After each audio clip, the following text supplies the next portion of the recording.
और ये भी एक सवाल पैदा हो रहा है कि ये हड़ताल जमात इस्लामी की थी, पाकिस्तान पीपल्स पार्टी की थी, जेयूआई की थी, एएनपी की थी, या फिर पाकिस्तान तहरीक इंसाफ की थी, या फिर ये सिर्फ ताजरों की थी। क्योंकि ये भी कंफ्यूजन है। हर पार्टी ये कह रही है देखा हमने कॉल दी और हमारी कॉल के ऊपर लोगों ने कितना अमल किया। ये किसकी कॉल थी? ये सवाल है जो आज के शो में डिस्कस होगा। हमारे साथ तशरीफ रखती हैं सेनेटर डॉक्टर जरका साहिबा, पाकिस्तान तहरीक इंसाफ के साथ इनका ताल्लुक है। बैरिस्टर अकीम मलिक साहब हमारे साथ तशरीफ रखते हैं, नून लीग के साथ इनका ताल्लुक है। और अजमल बलोच साहब हमारे साथ तशरीफ रखते हैं, सदर हैं आल पाकिस्तान अंजुमन ताजरान। अजमल साहब ये फरमाइए कि ये हड़ताल जमात इस्लामी की थी, मौलाना फजलुर रहमान साहब की थी, पीटीआई की, किसकी थी जी? देखिए, हड़ताल की कॉल 16 अगस्त को मैंने दी है। आल पाकिस्तान अंजुमन ताजरान के प्लेटफॉर्म से थी। जितने भी ताजरों के ग्रुप हैं मैंने साथ बैठा के ये प्रेस कॉन्फ्रेंस की। जमात इस्लामी में कूद पड़ी है, लोगों ने देख लिया, उन्होंने जो धरना दिया था खा मखा बीच में घुसे। आज कई जगह जमात इस्लामी के लोगों ने लड़ाई की है, ताजरों के साथ झगड़ा कर लिया खा मखा, बिला वजह। वो असल में ये शो करना चाहते थे कि हमारी हड़ताल है, ताजर आगे से कहते थे ये हमारी हड़ताल है। मैं कोयटा में, यकीन करें, अमीर ने प्रेस कॉन्फ्रेंस की, नईम रहमान साहब ने, उन लोगों ने उधर इनकार कर दिया कि भाई हम नहीं करते 28 तारीख को हड़ताल, हम 27 को करेंगे। वहां के जो सदर है हमारे काकड़ साहब, मुझे यहां से जाना पड़ा, उनको मनाया है, फिर उनके साथ बैठ के उधर प्रेस कॉन्फ्रेंस किया है कि ये जमात की नहीं है, ताजरों की है, जमात वैसे बीच में घुस रही है, तब उन्होंने आज हड़ताल की है, वरना में मुश्किल हो रहा था। बाकी सियासी जमातों ने बयान दिए हैं कि हम ताजरों की हड़ताल के साथ खड़े हैं, लेकिन जमात इस्लामी डायरेक्ट घुस आई है अंदर। लोगों ने देख लिया जो धरना इन्होंने दिया था। बात यह है कि यार सियासी जमातों का काम है धरना देना, लॉन्ग मार्च करना, ट्रेन मार्च करना, इधर आगे जाना। वो हमारे में किधर आ गए हैं सियासी। काजी हुसैन अहमद में खूबी थी कि वो मिलियन लोगों को, यकीन करें, लेकर निकलते थे। उसके बाद जमात, तो ये सिर्फ ताजरों का अपना इशू है। जी जी, किसी सियासी आदमी हूं, मैं हलफ दे सकता हूं किसी सियासी जमात के साथ कोई किसी किस्म का किसी का रिलेशन नहीं है। ये प्योरली ताजरों की हड़ताल इसलिए हुई है कि जो टैक्स लगाया गया है ताजर उसको बर्दाश्त नहीं कर सकते थे, जिसकी वजह से ताजरों ने हमें मजबूर किया है कि आप हड़ताल की कॉल दें। ठीक हो। अच्छा बैरिस्टर साहब, ये वैसे दो हकीकतें हैं पाकिस्तान की, आपको माननी पड़ेंगी। टैक्स बेइंतहा ज्यादा है, लोग अफोर्ड नहीं कर सकते, या तो वो रिवोल्ट करेंगे या फिर टैक्स चोरी करेंगे। टैक्स देने का ऑप्शन किसी के पास नहीं बचा। और दूसरा जो बिजली है ना, इसके बिल भी कोई अदा नहीं कर सकेगा पाकिस्तान। जावेद साहब बहुत बहुत शुक्रिया। सबसे पहली बात यह है कि इस मुल्क में टैक्स की चोरी कब नहीं हुई। बात तो यह है ना, असल एसेंशियल क्वेश्चन ये है, हम उसी चोरी को ही कम करने के लिए, बिजली चोरी को कम करने के लिए ये तमाम तर नहीं। और मैं देखें, अमेरिका की अगर आपको मिसाल दूं, वहां पे अगर कोई कॉर्नर शॉप चलाता है, वो भी अपनी, अगर वो उसकी आमदन कोई भी नहीं है ना, तो वहां पे भी IRS सिस्टम के साथ आपको जीरो टैक्सेशन फाइल करना जरूरी है।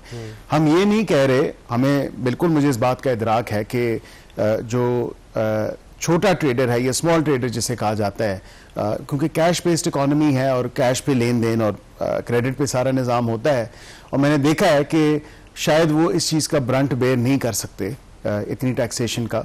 उस पर उनकी, अगर जो स्मॉल ट्रेडर्स की बात है, उस पर मेरे ख्याल से ये नेगोशिएशन ज़रूर हो सकती हैं।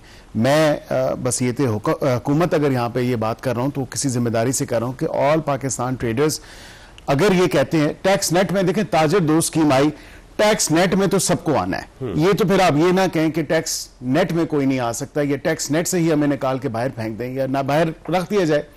टैक्स नेट में सब ने आना है, चाहे उसकी सिफर ही क्यों ना टैक्स रिटर्न फाइल हो, लेकिन कानून के तहत आपने टैक्सेशन, अपनी टैक्स रिटर्न फाइल करनी है और टैक्स नेट में आपने आना है। और IMF के साथ भी हमारी यही एक 1 पॉइंट एजेंडा यही है कि वो कहते हैं पैसे तो आप हमसे ले लेते हैं, आपको जितने उधार पे पैसे चाहिए होते हैं मुल्क चलाने के लिए, लेकिन जब टैक्स की बारी आती है तो आप अपने लोगों से टैक्स नहीं लेते।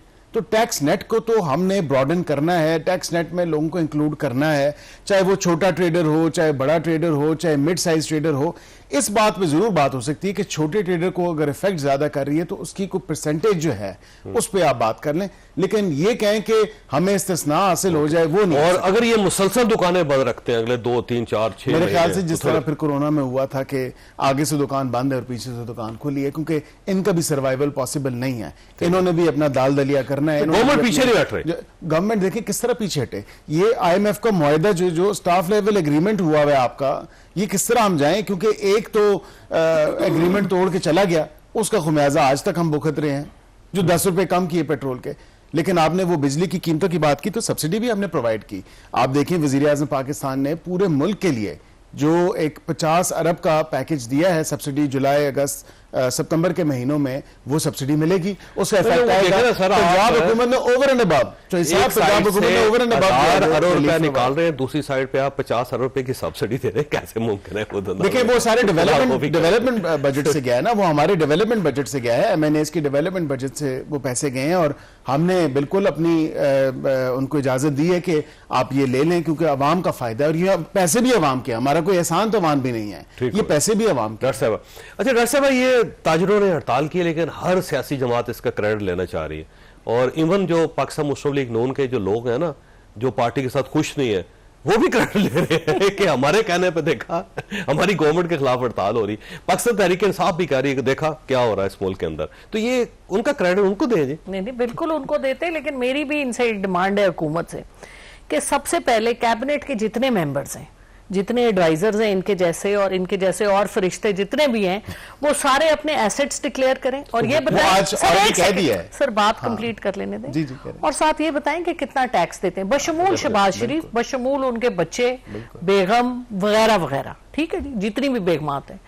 अच्छा, उसके ऊपर दूसरी बात ये इन्होंने कहा MNAs का डेवलपमेंट फंड, तो मैं एक बात की तस्हीह करना चाहूंगी, MNAs का काम होता है लेजिस्लेशन लेके आना, डेवलपमेंट बजट होता है लोकल बॉडीज, लोकल आपके जो लोग हैं तो उनके लिए थर्ड टियर ऑफ गवर्नमेंट आप बनाएं। देखें, आपने पाकिस्तान को चलाना है तो आप कॉन्स्टिट्यूशन के मुताबिक चलें और आप थर्ड टियर ऑफ गवर्नमेंट को बनाएं और उसको दें पैसे। आपका तो कोई लेना देना है ही नहीं। पिछली दफा IMF से जो आपने पैसे लिए थे उसका 42% आपने अपने MNAs में बांटा था और आप पैसे आम आवाम से ले रहे हैं। बिजली के बिलों में दोबारा IMF का नाम लेके जाता है, इनकी जेबों में है क्योंकि इनको चाहिए डॉलर। देखिए जी, $1 बिलियन कैसे चला जाता है, क्या वुकत है? मुझे आप ये बताएं, $1 बिलियन की क्या वुकत है जब आपका ट्रिलियंस का आपका बजट है? उसकी वुकत ये है कि क्योंकि डॉलर चाहिए, क्योंकि डॉलर जो आते हैं जहाजों में, डॉलर बाहर जाते हैं और फिर वो वहां पे मुख्तलिफ अपनी जायदादें खरीदती जाती हैं, मुझे नहीं पता और क्या कुछ करते हैं। तो ये जो कारोबार है ना डॉलरों का, ये तो अब मैं देख रही थी कि वो अब IMF ने भी मौखर कर दिया है अपनी आपकी जिसके लिए दुआएं कर रहे थे। और दूसरी बात ये कि ह्यूमन राइट्स, आपने देखा ना 24 अगस्त को जो कमेटी ऑन रेशियल डिस्क्रिमिनेशन है यूनाइटेड नेशंस की, उसने पाकिस्तान को एडवाइज किया है कि आप रैटिफाई करें कन्वेंशन ऑन इन्फोर्स्ड डिसअपीयरेंसेस, क्योंकि और लोगों को आप पकड़ें और फिर प्रोसिक्यूट करें जो लोग इन्फोर्स्ड डिसअपीयरेंस। लेकिन ये दोनों इश्यूज क्योंकि मैडम बड़े पुराने हैं, ये मिसिंग पर्सनस का जो इशू है ना, वो इमरान खान साहब अपने दौर में भी खत्म नहीं कर सके थे। ताजरों के साथ जो उनके ताल्लुकात थे वो आपके जमाने में ठीक ठाक खराब रहे हैं। आप पूछ लें, वो अजमल बलोच साहब आपके सामने बैठे हुए, उस वक्त भी हड़तालें कर रहे थे। ये बिजली का जो इशू था उस वक्त भी गंभीर था। लिहाजा ये सारे इशूज मुझे ऐसा लगता है कि गवर्नमेंट से बाहर हैं और कोई भी गवर्नमेंट आएगी तो उसको ये सारे मामले टैकल करने पड़ेंगे। ब्रेक के बाद दोबारा जरूरत।